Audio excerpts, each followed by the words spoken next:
Commonality है between prime minister Modi and Israel के prime minister Benjamin Netanyahu के दरमियान। इजराइल के प्रधानमंत्री ने भारत के प्रधानमंत्री नरेंद्र मोदी को फोन करके हालात की जानकारी दी है। इसमें भी मोदी सरकार की इजराइल को मुकम्मल मदद कह लें, हिमायत हासिल है। और वो कॉमनैलिटी ये है कि इजराइल को बहुत पुराना शौक था ईरान की न्यूक्लियर साइट्स पे हमला करें इनसाइड ईरान, जो उन्होंने अपना शौक पूरा किया। और नरेंद्र मोदी को शौक ये था कि वो इनसाइड पाकिस्तान हमला करें। That is why we call कि दोनों जो लीडर्स हैं ये बड़े ऑफेंसिव हैं, टफ हैं। इंडियन फोर्स की बात करें, इंडियन गवर्नमेंट की बात करें तो वो स्ट्रांगली जो है इसराइल के साथ खड़ी हुई। हमारे यहाँ पे कोई क्लियर फॉरेन पॉलिसी नहीं नजर आई, इसलिए कि इनमें विल पावर नहीं है। ठीक हो गया, ठीक है, ये कभी भी ऐसा जो है ना कोई कदम नहीं उठा सकते हैं। ये बस कहेंगे हम जो है ना जहाँ कहेंगे बहुत है, जज्बा बहुत।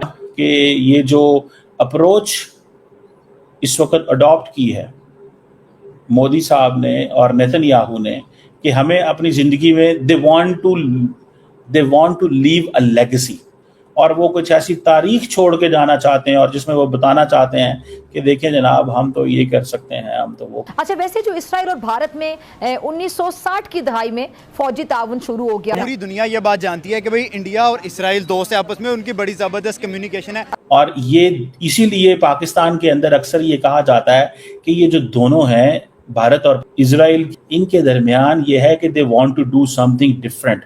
जय हिंद दोस्तों, सावी राव 29 चैनल में आपका स्वागत है।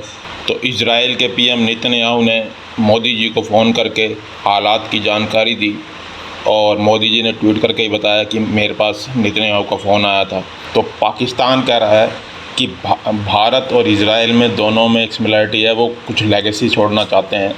और इजराइल ईरान का न्यूक्लियर जो फैसिलिटीज़ हैं उन पर अटैक करना चाहता है, घुस के मारना चाहता है ईरान में। और मोदी हैं वो पाकिस्तान में घुसकर मारना चाहते हैं। दोनों लेगेसी छोड़ना चाहते हैं और दोनों टफ नेता हैं। तो मोदी और नेतन्याहू का खौफ पाकिस्तान के दिलो दिमाग पे बैठा हुआ है कि दोनों एक तरह के लोग हैं और एक तरह के ही सोचते हैं, ये अंदर घुस के मारते हैं। तो पाकिस्तान को चिंता सता रही है कि अगर हमने ईरान का साथ दिया तो नेतन्याहू हमें भी मारेगा और उधर भारत बैठा हुआ है।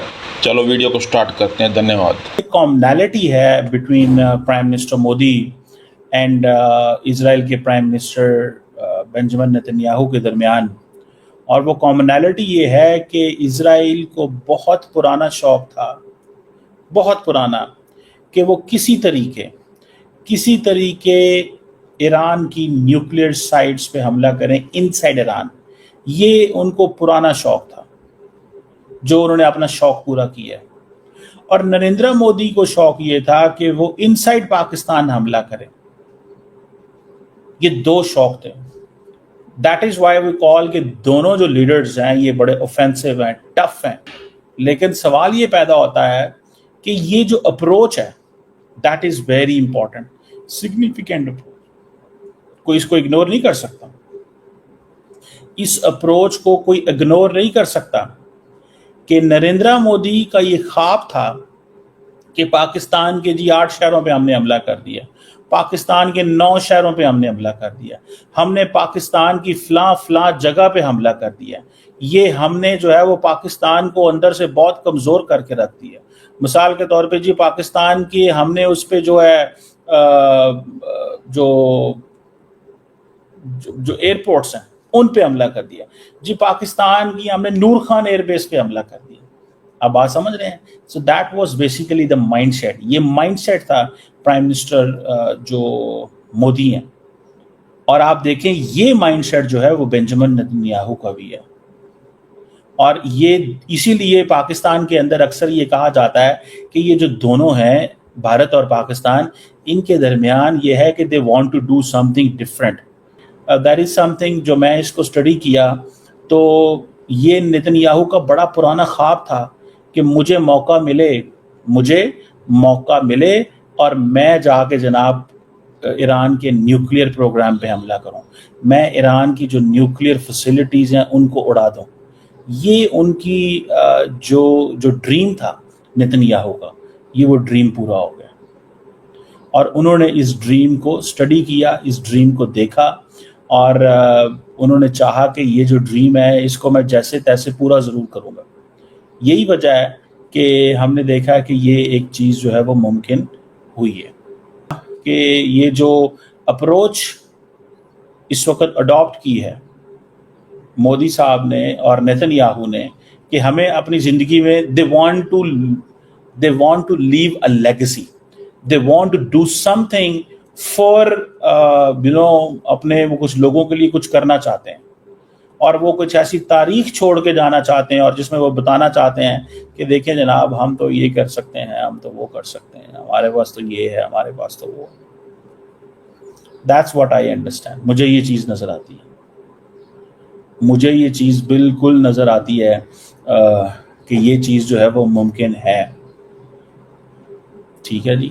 سو یہ ایک جسے وہ کہیں گے نا کہ ایک امپریشن بلڈ ہوتا ہے. سو نیتن یاہو ہر قیمت کے اندر ایران کے جو سٹیز ہیں ان پہ حملے کرنا چاہتے ہیں. ٹھیک ہے, نیتن یاہو ہر قیمت کے اندر ایران کے سٹیز پہ حملے کرنا چاہتا ہے. نیوکلیئر سائٹ یہ اس کا ڈریم ہے, اور پوری زندگی ایران اپنے نیوکلیئر سائٹ کو بچا کے رکھ. دیکھیں پاکستان اور بھارت کے درمیان تو ایگریمنٹ ہے نیوکلیئر سائٹ پہ حملہ نہ کرنا, کیونکہ بھارت کو پتا ہے کہ اگر ہم کریں گے تو ہماری نیوکلیئر سائٹ بھی نہیں بچیں گے. سو لہٰذا ایگریمنٹ کر لیا, نہ آپ ہمارے پہ حملہ کریں گے نہ ہم پہ حملہ کریں گے. اب ایران اور اسرائیل یہ ایگریمنٹ کرنے کو تیار نہیں ہے. اگر ایران نیوکلیئر ٹیسٹ کر لیتا, اگر ایران کے پاس نیوکلیئر ہوتا, اگر ایران جو ہے وہ نیوکلیئر ٹیسٹ کر لیتا, اگر ایران کے پاس ہوتا تو ظاہری بات ہے کبھی بھی آج اسرائیل حملہ نہ کرتا. لیکن کیونکہ ایران کے پاس کوئی وہ نہیں ہے طاقت, اسرائیل کی وہ ملٹری کیپیبلٹی نہیں ہے, تو لہٰذا ان کو پھر اس چیز سے ہی گزارا کرنا پڑے گا. اور وہ چیز یہ ہو سکتی ہے کہ جب دل کرے گا اس کا وہ حملہ کر دے گا. وہ اس کو وہ جسے کہتے ہیں نا وہ فارگیو نہیں کرنے والا, وہ فارگیو نہیں کرنے والا. ایران بھی فارگیو نہیں کرے گا اور وہ بھی نہیں کرے گا. لیکن کیا اسرائیل کو ایران یہ سمجھ دلوا سکتا ہے یہ جو کہ بھائی آپ اگر ہم پہ حملہ کریں گے تو ہم پھر آپ سے بدلہ لیں گے؟ تو مجھے تو ایسے لگتا ہے کہ ایران نے اپنے جہاز اور ایئر فورس اور اس کو ہوا میں لے کے نہیں گئے. ان کو یہ تھا کہ اگر ہم لے کے جاتے ہیں تو ہمارے جہاز بھی گر سکتے ہیں.